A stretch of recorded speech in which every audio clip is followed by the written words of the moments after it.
বিলে থেকে বিবেকানন্দ। কবি শেখ মনিরুল ইসলাম।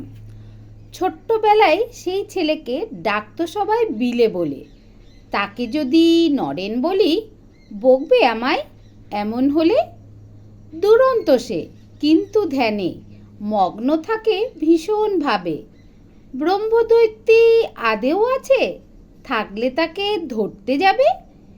সেই ছেলে খুব মেধাবী, মনটা যে তার নরম বড়।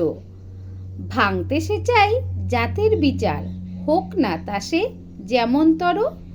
শিবজ্ঞানেতে জীবের সেবা, রামকৃষ্ণের মত ও বাণী। জগৎ সভায় তারই শিক্ষা পৌঁছে দিলেন কে না জানি। রামকৃষ্ণ মিশন গড়েন মানব সেবার জন্য যিনি। সেই বিলেই বিবেকানন্দ, মাথার উপর আছেন তিনি।